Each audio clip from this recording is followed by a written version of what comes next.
Hey, what's going on, guys? Garden Shed here, and welcome! So, judging by the title, as you can see, unfortunately, today is Friday, and I've just said goodbye to my V-Strom. Now, the reason's not what you're going to be expecting at all, so bear with. But I'm absolutely gutted. Really gutted. You guys know, I adored that bike. You know, I occasionally got a little bit of wanderlust thinking, oh, I'll change it for something else and what have you. But every other... Sorry, let me try and stabilise the camera a little bit. So yeah, as you guys are aware, you know, I absolutely love that bike. And I've ridden other bikes, occasionally got a bit of wanderlust, but always decided that actually, no, the V-Strom was the bike for me. I absolutely adored it. Unfortunately, there was a bit of an issue with it, and I hadn't mentioned it publicly because I firmly believe everyone has an opinion. And also, what I didn't want to do was, there's been a lot of ups and downs throughout all of this, which has now been going on for months. And what I didn't want to do was paint anyone in an unfair light, and unjustified, which could have been detrimental to us resolving the issue.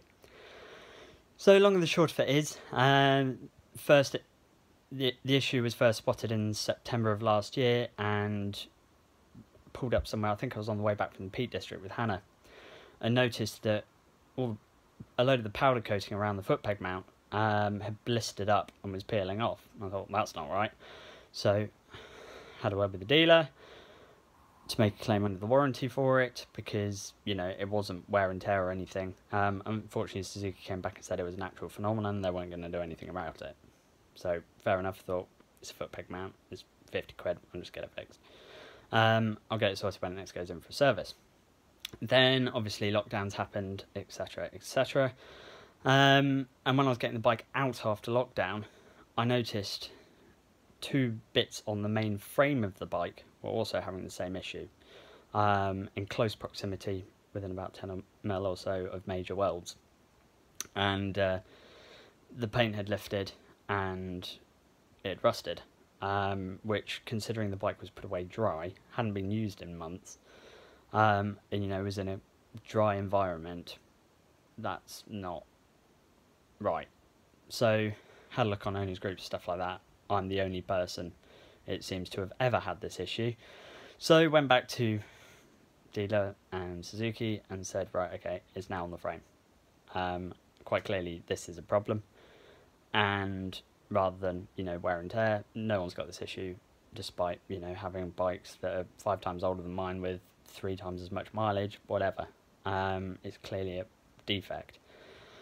So Suzuki basically said, their method of repair, in inverted commas, was going to be to sand back the affected areas, reprime the bike and respray it, because the primer was lifting as well, meaning it was just bare exposed metal.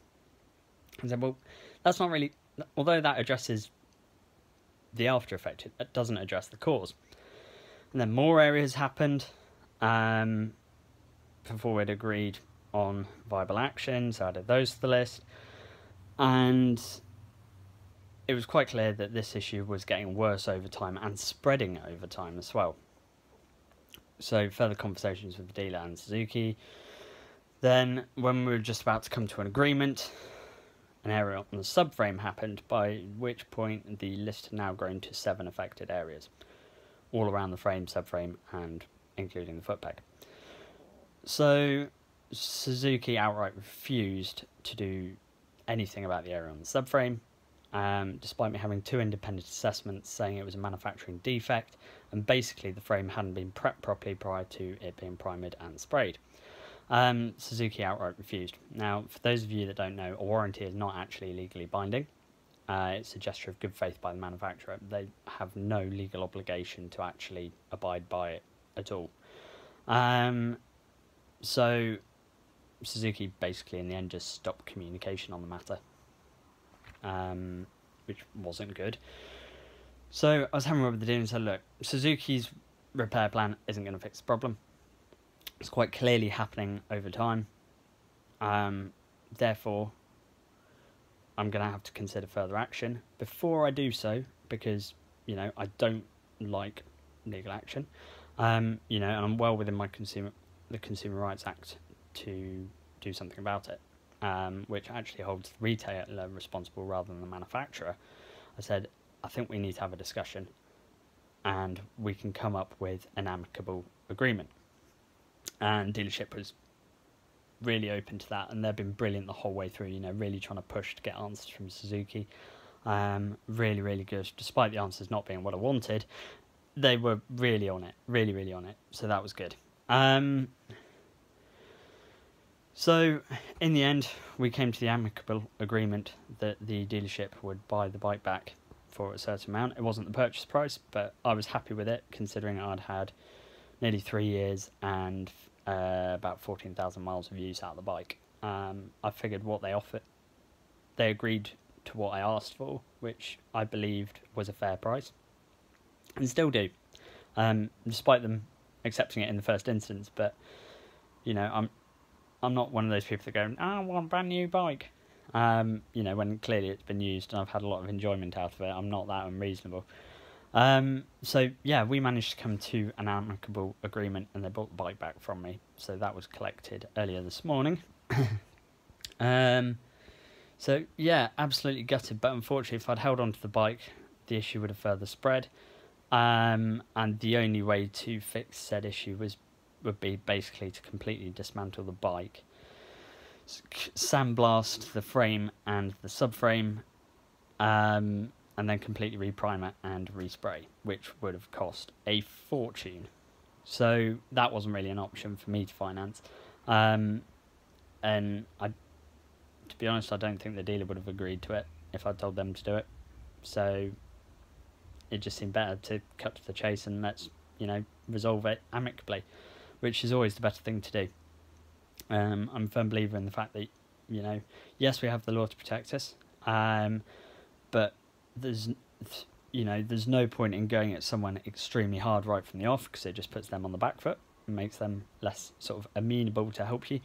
But also, you know, I think most things, it's easy to come to an understanding on things, and people appreciate that. So rather than, you know, souring the relationship by going through legal channels, etc., you know, we've resolved it amicably, and it hasn't affected the relationship between myself or the dealer. I use relationship in a loose term. Obviously, I'm a customer. I don't have like a working relationship such as many YouTubers do with various dealerships. So yeah, V-Strom's gone. I'm absolutely gutted about it. At the moment, I do not have a clue what I'm going to do in terms of a replacement. Obviously, I still have the Himalayan in the short term once my leg's recovered. So I can still ride, still make content, still enjoy a bike. But I do want to replace the V-Strom with something, because, you know, taking Hano group rides, etc., the Himalayan's not really capable of it. It's fine for bimbling around by yourself and touring by yourself. Yes, it will take a pillion, but, you know, fully loaded with touring kit, you're down to the pace of 125. So yeah, I would rather not have the Himalayan as an only bike. And luckily I am in a position to be able to replace the V-Strom with something. Like I say, at the moment I really don't have a clue. The V-Strom was a brilliant bike for me, although, you know, what changed between me initially buying it and now was the fact that, you know, Hannah started coming with me. By myself, the V-Strom was absolutely fine. With Hannah on the back, a little bit too tall, you know, just a smidge too tall, and some junctions where it's on a crest, it was actually really difficult to get Hannah on and off, but also, you know, get my feet down with the extra weight, etc. So yeah, we'll see. I don't think I honestly don't know what I'm going to replace it with.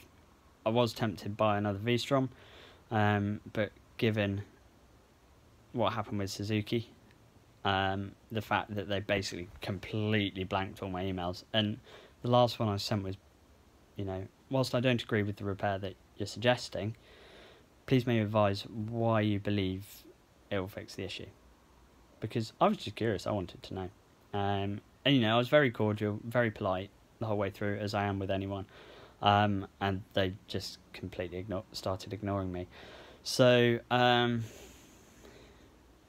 I will not be, after that experience, having bought 2 Suzukis in the past and thinking they make some brilliant bikes, their customer service is woeful.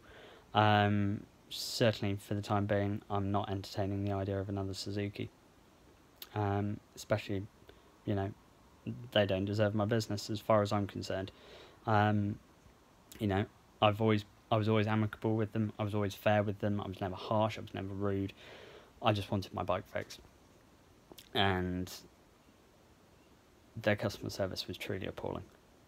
Truly, truly appalling. So it won't be another V-Strom. Maybe I'll get another V-Strom in a few years. Who knows? But for now, I don't want them to have my business at all.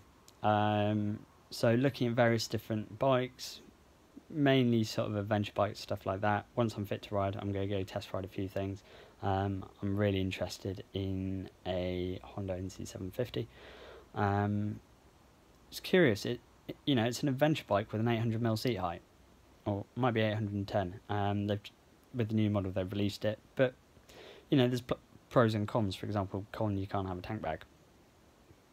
I don't know how they ride. I know, you know, opinions out on the previous version. But there are a couple as well, you know, other adventure bikes with shorter seat heights available. Some, as I say, Yamaha Tracer, the new, is it the T9? That looks very good. And again, I think it's an 800mm seat height. So I can flat foot 800mm. So, or potentially depending on the width of the bike. So there's definitely a few options there, and we'll see what I go for. But we'll just see. I'll ride a few bikes, see what I like, what I don't like, and make a decision from there. But in the meantime, I've got the Himalayan. Obviously, I'm not going to be able to ride. Well, as far as I'm aware, I'm not allowed to drive for 6 weeks. So we're now coming up to week 4. So maybe another month or so before I'm allowed to drive. But obviously, that depends on doctor's assessments, etc., of how good my leg is. Quick update on that is it's a hell of a lot less painful than it last week. It feels like it's done really well. I had the dressings changed by the district nurses. They came to my house and did that, and they were really pleased with actually how it gone. There's no sort of seepage or sign of infection or anything. She said the stitches are closing up nicely. So actually by the time you see this video, I'll actually be in the hospital having my 2-week checkup with the consultant. So that's all good. So yeah, we'll just wait and see what's going on. Like I say, I'm not in any hurry. There's a few bikes out there that I'd like to see and test ride. So yeah, we'll just see. We'll see. But yeah, that's it really. So unfortunately, V-Strom's gone due to the issue with the frame. Otherwise, you know, it wasn't really a choice. It was either, you know, sell it back to them, go down a legal route, which would sour relationships, or hold on to it and potentially face a bill for thousands of pounds. You know, when the issue got really bad, because quite clearly it was spreading. So, you know, unfortunately, I just wanted it over.